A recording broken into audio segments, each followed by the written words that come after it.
अस्सलाम traders. I hope आप सब खैरियत से होंगे एंड आपके जो ट्रेडिंग है वो काफ़ी अच्छी जा रही होगी। Okay, so let's analyse the fundamental outlook for our upcoming week, trading week.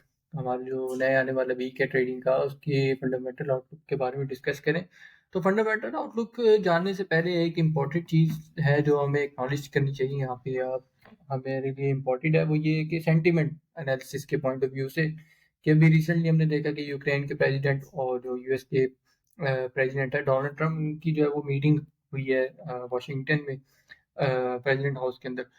तो वहाँ पे हमने देखे, आपने मीडिया के ऊपर देखा होगा, काफ़ी हीट ऑफ द मूवमेंट जो है वो टॉक हुई है, जस्ट लाइक जिसको हम कहते हैं कि कैट फाइट हुई है दोनों प्रेसिडेंट के बीच में। एंड यूएस जो था काफ़ी प्रेशराइज कर रहा था यूक्रेन को कि वो जो है वो पीस डील पे साइन करे। एंड काफ़ी हार्श वर्ड जो है वो डोनाल्ड ट्रम्प ने यूज़ करे जो यूक्रेन के प्रेसिडेंट थे जेलेंस्की उनके लिए। तो ये जो मार्केट में ना काफ़ी ज़्यादा वोलेटिलिटी क्रिएट कर सकी, ये काफ़ी इंपॉर्टेंट डेवलपमेंट है जो कि एक डाइवर्जेंस शो कर रही है European and US policy maker के बीच की, ठीक है, यूक्रेन को लेके। तो आने वाले दिनों में ये काफ़ी इंपॉर्टेंट डेवलपमेंट है जिसको हमें फोकस में रखना चाहिए एंड ये काफ़ी वोलेटिलिटी मार्केट में क्रिएट कर सकता है, स्पेशली जो सेफ हेवन करेंसीज हैं या रिस्क ऑन एसिड्स हैं उनके अंदर।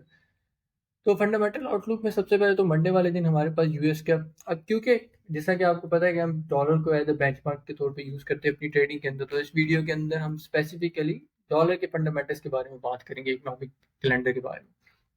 तो मंडे वाले दिन हमारे पास आईएसएम मैन्युफैक्चरिंग पीएमआई का डेटा है, काफी इंपॉर्टेंट ये डेटा होता है और ये लीडिंग इकोनॉमिक इंडिकेटर है। इसका मतलब कि आगे आने वाले जितने भी डेटा हैं उनके बारे में ये हमें बता देता है। अब जो आईएसएम मैन्युफैक्चरिंग पीएमआई इधर आपको दिख रहा है, ये एक बेंचमार्क इंडेक्स है, ठीक है, कंपोजिट इंडेक्स है, या आप कहें कि एक कंपोजिट इंडेक्स है ऑफ ऑल इंडेक्सेस जिसमें प्राइसेस आ जाती है, एम्प्लॉयमेंट आ जाती है, मैन्यू प्रोडक्शन आ जाती है, ठीक है। तो वो आपको सेपरेट डेटा जो है वो इन्वेस्टिंग डॉट कॉम के कैलेंडर में मिलेगा। यहाँ पे जो है वो एक कंपोजिट इंडेक्स डेटा है। तो अगर हम ऐसे मैन्युफैक्चरिंग में देखें कि लास्ट जो 3 डेटा है, दिसंबर, जनवरी, फरवरी के, नवंबर के बाद से जब से नए प्रेसिडेंट ऑफ अमेरिका ने जो है वो ऑफिस अज्यूम किए, उसके बाद से मैन्युफैक्चरिंग जो है वो अपसाइड जो है वो लिफ्ट कर रही है, टिक कर रही है, ठीक है, मतलब मैन्युफैक्चरिंग इम्प्रूव हो रही है।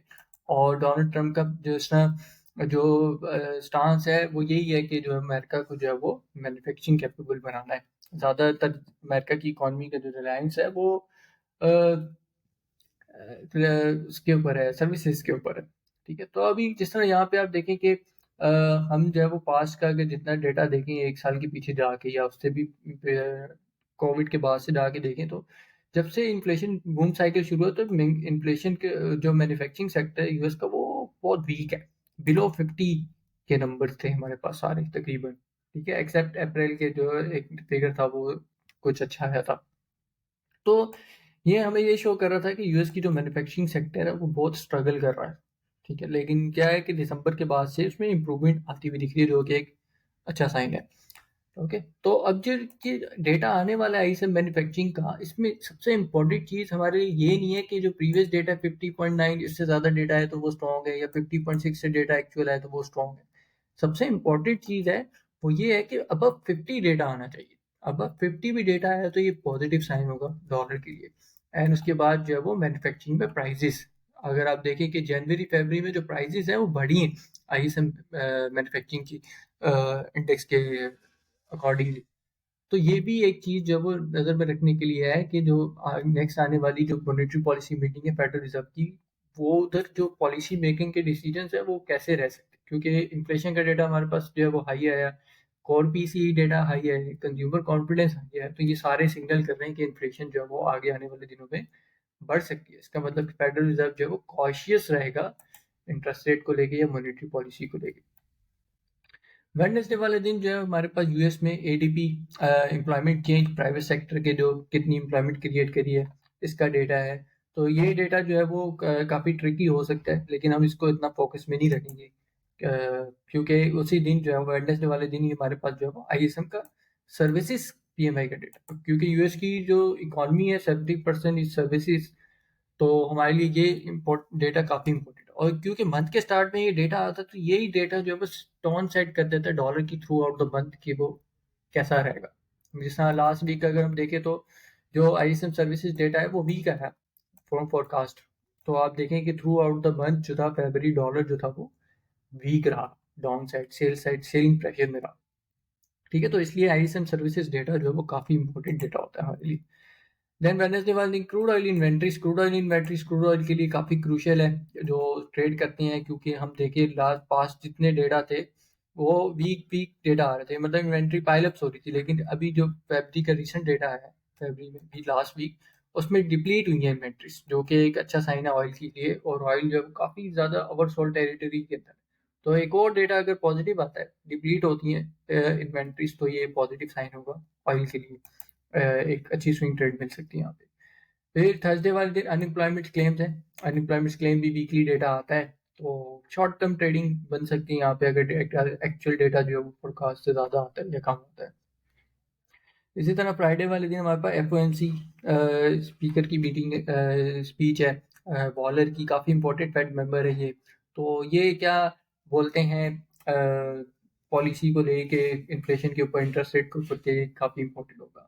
एंड फ्राइडे वाले दिन एज यूजुअल सारे रिटेल ट्रेडर्स का most favourite employment data, NFP का डेटा।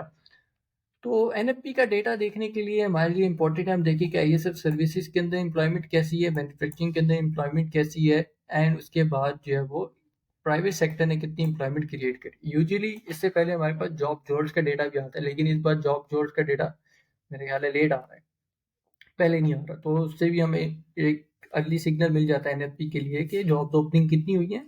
हमें एक सिग्नल मिल जाता है कि एनएफपी जो है वो कैसी हो सकती है। तो ये आउटलुक है। तो आउटलुक में ये है कि काफ़ी ट्रिकी हो सकता है हमारे लिए। इम्पोर्टेंट जो है वो आईएसएम सर्विसेज है, जो कि पूरी for the month of March जो है वो टोन सेट करेगा कि डॉलर को जो है वो किस डायरेक्शन में बैठना चाहिए। अब जो मैं पर्सनली जिस ट्रेड को जो है वो फॉलो करूंगा नेक्स्ट वीक, वो है सीएचएफ। अब जो सीएचएफ की जो ट्रेड है या सीएचएफ को फॉलो करने के पीछे रीज़न ये है कि अगर हम देखें जो स्विट्जरलैंड का एक्सपोर्ट्स का डेटा है वो काफ़ी जो है वो स्ट्रगल कर रहा है। मतलब आप देखें कि काफ़ी ज़्यादा एक्सपोर्ट जो है वो उनकी गिर गई है। ठीक है, और जो सीएचएफ करेंसी है वो सफ़र करती है, एक्सपोर्ट जो वो सफ़र करती है जब उसकी करेंसी जो है वो स्ट्रॉन्ग होती है काफ़ी। ठीक है, क्योंकि एक्सपोर्ट जो है वो एक्सपेंसिव हो जाती है।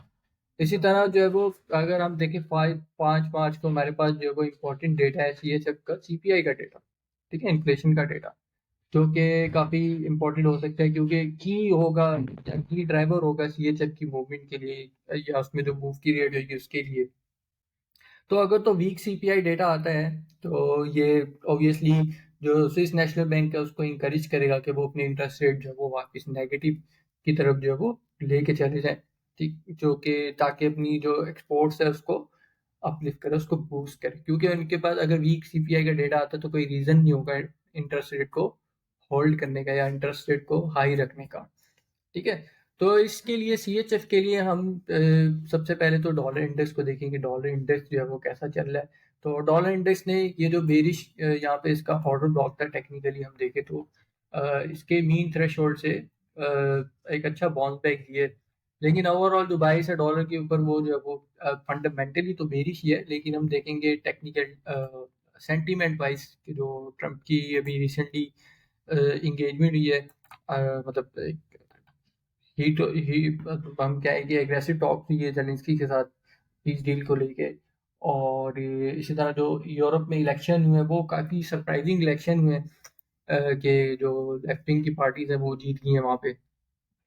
तो ये काफ़ी इम्पोर्टेंट चीज़ है जो आपको देखनी पड़ेगी यूरोप में डेवलपमेंट की। यूरोप जो है वो उनका ऊंट जो है वो किस पासे बैठता है।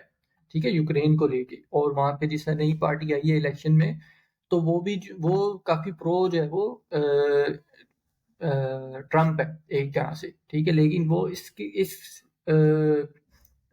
सिनेरियो के ऊपर, इस केस के ऊपर जो भी रिसेंट इंसिडेंट हुआ है, जो रिसेंट डेवलपमेंट हुई है, उसको लेके वो यूक्रेन के साथ ही जो है वो खड़े हुए हैं और अमेरिका को जो है वो सिर पकड़ के लेता रहे हैं। ठीक है, तो डॉलर इंडेक्स के वीकली चार्ट पे तो हमें तो लग रहा है साइन के आने वाले दिनों में थोड़ा बाइंग प्रेशर रह सकता है। लेकिन अगेन टोन जो है वो आईएसएम सर्विसेज का डेटा ही जो है वो सेट करेगा। ठीक है, तो उसके बाद अगर हम डेली में देखें तो डेली में ये है कि जो मार्केट बनाती हुई आ रही थी लोअर हाइस, तो यहाँ पे इसने जो है वो लोअर हाइस जो है वो एक तरह से ब्रेक कर दिया है स्ट्रक्चर। ठीक है, तो हम अगर तो आईएसएम सर्विसेज डेटा जो है वो पॉजिटिव आता है तो हम ये वाला जो फेयर वैल्यू गैप है यहाँ पे अपनी जो है वो बाय ट्रेड जो है वो प्लान कर सकते हैं, ठीक है, थ्रू आउट मार्च के महीने के अंदर। ऑब्वियसली डेटा बाय डेटा जो है वो हम चलेंगे, ठीक है। इसके लिए हम जिस तरह ट्रेड प्लान कर रहे हैं अपनी यूएसडी सीएचएफ के अंदर, तो यूएसडी सीएचएफ के बेस को अगर हम टेक्निकली देखें तो ये जिस तरह यहाँ पे एक अच्छी सप्लाई लेवल था, शॉर्ट ट्रेड बन रही थी डॉलर इंडेक्स के साथ लास्ट जिस तरह फरवरी के मंथ के अंदर हम अ, अपने सारे वीकली एनालिसिस के अंदर बेरिश थे डॉलर के अंदर, ठीक है। तो हम अगर इसको सीएचएफ को देखें तो सीएचएफ जो है वो एक अच्छा यहाँ से इसने जो है वो बाउंस बैक दिया है, ठीक है, सीएचएफ ने, लेकिन ये कोई ऐसा की लेवल नहीं है जहाँ से इसने बाउंस बैक दिया है। जैसे डॉलर इंडेक्स को देखते हुए हम कहें तो अगर हम डेली के अंदर आए तो डेली के अंदर भी सेम ऐसा ही कुछ सिनेरियो है, कोई ऐसा की लेवल नहीं है जिसपे हम बेस पे कहें कि सीएचएफ जो है वो यूएसडी सीएचएफ जो है वो ऑफसेट था। हाँ, अब यहाँ पे इम्पोर्टेंट चीज़ ये है कि तो हमारे पास जो है तो सीपीआई डेटा सीएचएफ का वीक आता है तो ये हमारे पास जो है वो ब्रेक ऑफ स्ट्रक्चर हो जाएगा यहाँ पे हायर हाई का, लोअर हाई का, देन हम अपनी जो है वो बाई साइड ट्रेड प्लान कर सकते हैं। फॉर लॉन्ग टर्म टारगेट हो फॉर लॉन्ग टर्म टारगेट हो ये जो हमारे पास यहाँ पे एक इम्बैलेंस पड़ा हुआ है, ये टाइम फ्रेम का मंथली का इम्बैलेंस है आई थिंक सो, ठीक है, मंथली इम्बैलेंस पड़ा हुआ है, यहाँ पे मार्केट जो है आगे मिटिगेट कर सकती है, ठीक है, यहाँ पे जो है वो इस इनएफिशिएंसी को फुलफिल करेगी। इसके साथ अगर हम यूरो सीएचएफ को देखें तो फंडामेंटली तो यूरो जो है वो स्ट्रॉन्ग लग रहा है फिलहाल इकोनॉमिक डेटा वाइज। एंड यहाँ पे अगर हम यूरो सीएचएफ को देखें तो आप देखें कि यूरो की करेंसी अगेंस्ट द सीएचएफ काफ़ी वीक है।